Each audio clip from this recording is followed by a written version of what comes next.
Cyclone Idai left a trail of destruction in most parts of Manicaland province, with Ngangu and Kopa leading the rest. Human lives were lost just overnight. Domestic animals were swept away, and only huge borders became new features. Sacred places were not spared, with sacred pools becoming fields of whitish blocks. All people affected by Cyclone Idai have various tales to tell. Mvura yakatanga una mswe china manheru kuma 66 ndo pakatanga mvura nemhepo. Payakazona kuti yakatora zvinhu yakanaya mswe Friday. Manheru ndo payakatanga kuma 11 ndo pakatanga kutotorwa anhu neminda zvese nemapuwe chiunganidzwa mvura. Nekumisha kweduyo kwakabodza yanga ichipamuka moni mumakomo. Yechidzika kutotora futi minda dzanhu nedzimba dzanhu dzaitotorwa dzichienda. Zvakaitika kwatiri nanhasi tirikutoshungurudzika ndizvo nekuti minda yedu yese yakaparara yemabanana yechibage nepekutotangira hatina. Ya mota taingotabve kubasa isusu taiende kopake pamhatso pemungezi pemuridzi wemota. Saka pakangoitike mvura motikari nemungezi zvese zvakaevisha kabva aenda. Mungezi hatina kumuona, mota dzacho hatina kudziona futi nanhasi hatitozivi kuti anhu iwawo aripi, mota dzacho dziripi. Kutongogarawo tichingorarama sekuti takangoponawo, asi kuti tizive kuti anhu iwawo aripi ka zviri kutotinetsa kuti tinoti aripi. Just like the biblical Noah, who was advised by the Almighty Lord to build an ark, Anderson Mashudu claims he was warned on the impending danger and constructed a two-story building consisting of a cold room, bedroom, and a kitchen. Dubbed King Palace culture, Mr. and Miss Mashudu's homestead is unique. He showed the Drewmas media team around his homestead, showing us where the family was watching houses being destroyed while standing at the balcony.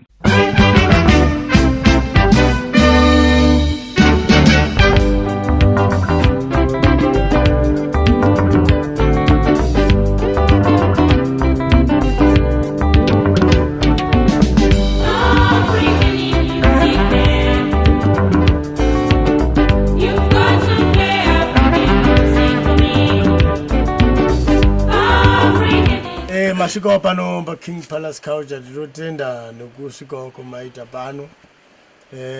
Ndanzwa kufara nekuti musha usikasvika enzi wakafa. Vakuru vanodaro pasi chigare chedu kuti pamba pakanaka panofanira kusvikwawo nezvinhu zvakanaka. Saka tinotenda nekuuya kwenyu pano nerudo rwenyu rukusvikawo paKing Palace culture pano paMashudu ndo rudzi rwedzinza redu. Pano ndakasvika pano musi wa5 October 2016 ndo pendakasvikawo pano chibva ngemukunzerereka kutsvaga upenyu. Ndakasvikawo pari padondo, asi ndakararawo kuhama dzangu ndichorota panapa pakabaka magetsi panapa ndikuti aiwa ndaparotiri pane mashopu ane magetsi ngandigare pano so akakamba kangwa. Saka pendakakakamba ikako ndakati ndakarara mwemusi ndakarota ndake upstairs.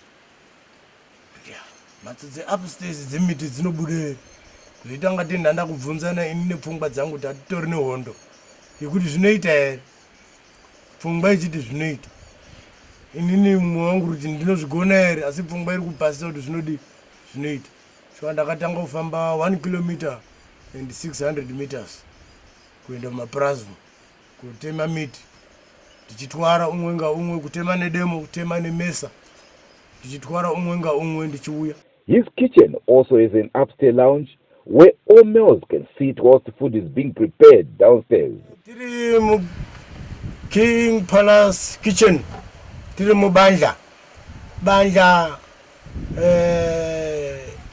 kamba kadiki kanogara baba vagari nana mbuyasha, baba vagarisani nana hanyarikani mukitchen vakatoita mutonono wemomo. Ayo baba vanoende mubanja.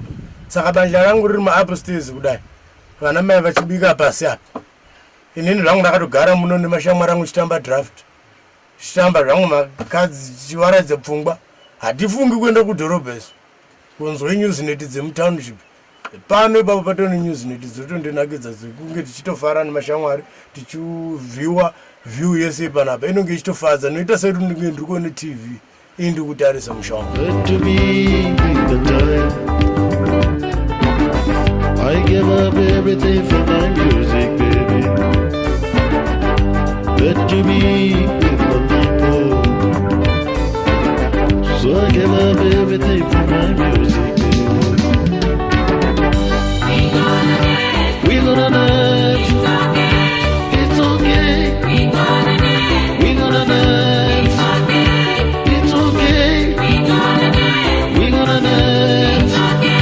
It's okay. Ini ndoitwa sarudzai tiri vangani. Ndiri muroora wako Mashudu. Ndiri Anderson Mashudu. Tiri pano pa King Palace Culture. Tiri mukitchen inozi King Palace Culture kitchen. Ndichitaura nekuda kwemusha uno. Tichatanga kuvaka musha uno. Hama pamwe chete nevatorwa vaiti Anderson Mashudu waakupenga. Ngatimufambire. Asi patakatanga kuvaka kitchen ine vanhu ndopavakanga vakutanga kuti hey, zviri pano hazvichabviri vachita vachitorwa maphotos. Vamwe vacho ndovaitori kupenga asi vakazenge vakuya pano vachitorwa maphotos pakitchen nepadownstairs apo. Pendakatanga kuvaka iyoyi upstairs vamwe vakatanga kunditi mafunga watsapi akakura kudaro.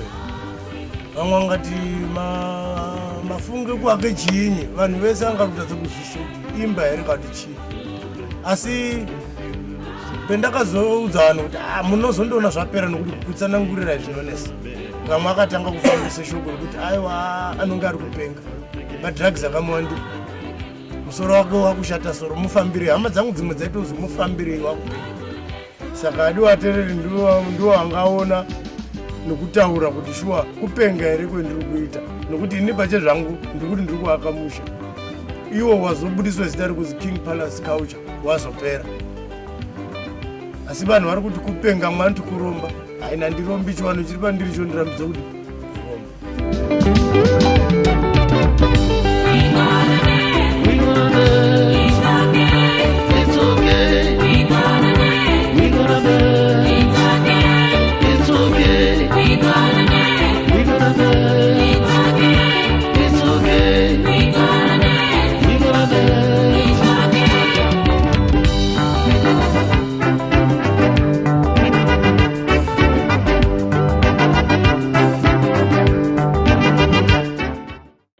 interest, of course, is the pigsty, which is underground, shutting off thieves and wild animals.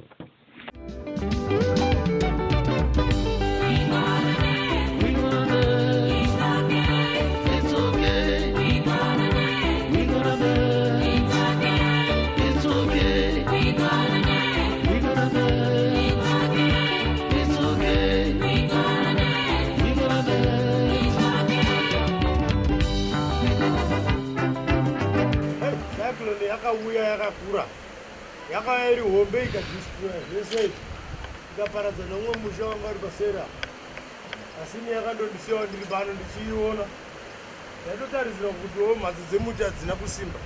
Asi ndaane chokwadi chokuti mhatso yemuti yakapinda kusimba kudarika even mhatso yechidhina yacho bhosi kungati earthquake inocrack kungawandisa mvura inowa asi yemiti hakuna kwainoenda.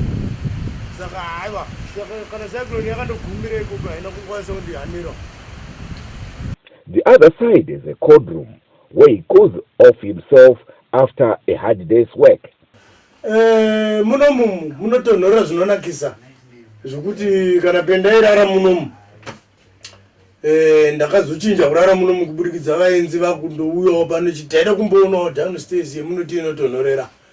Saka ndakazoti aiwa ngatichizoite kuwe kurara munomu zvedu nenguva iri kure sekuti irumu rinosvika vanhu vakasiyana siyana. Saka pari zvinezvi aiwa handidi kushora. Nguva zhinji enondoyo kurara munomu aiwa munototonhorera zvimwe zvokuti aiwa kutonhorera kunotodarika kana kwemacooling system ngenyaya yekuti mvura inoramba iripo pasapa. Muomendi muti unoutrasta kuti unogona kundarama mirongo yakareba sekuti ndaimboonawo makambani echishandisa mabridge. Saka muti waitsikwa nemaheavy trucks echidarika ndipo wakagara kudai usikanaiwi. Izvozvi zviri kutonhora hauna chinotseketsa. Saka notaurisa kuti irumu riri gononde iraramirawo makore akawanda ndichinakidzwa nekutonhorera kwakanaka. A tuck shop is also on the other side of the house. Neighbors also praised Mr. Mashud for making his homestead unique and attractive.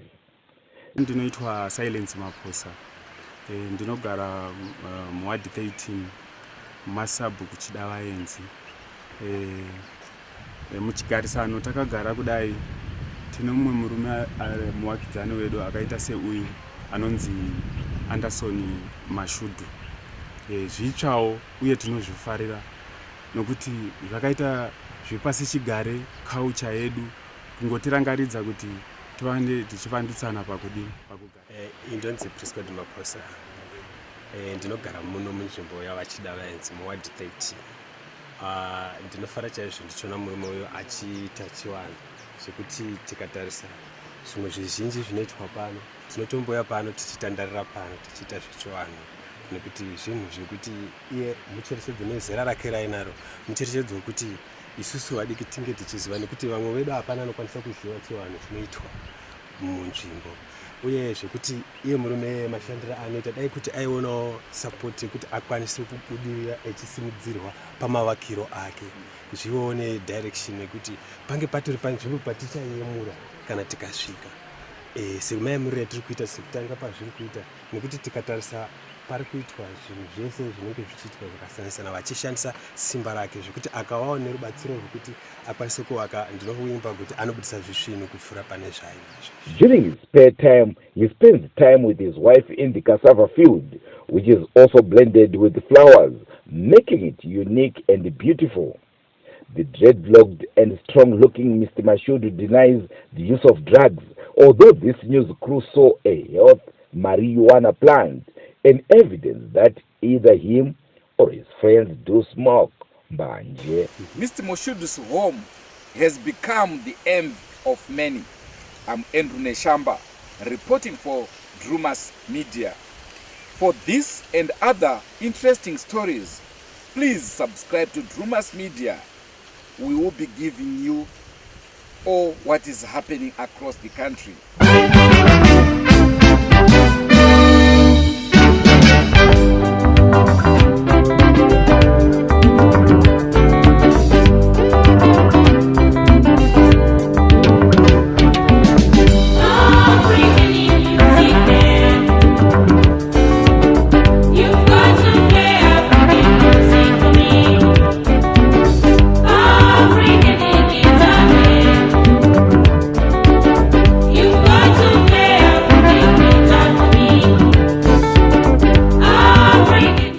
Drewmas Media, taking you to another level.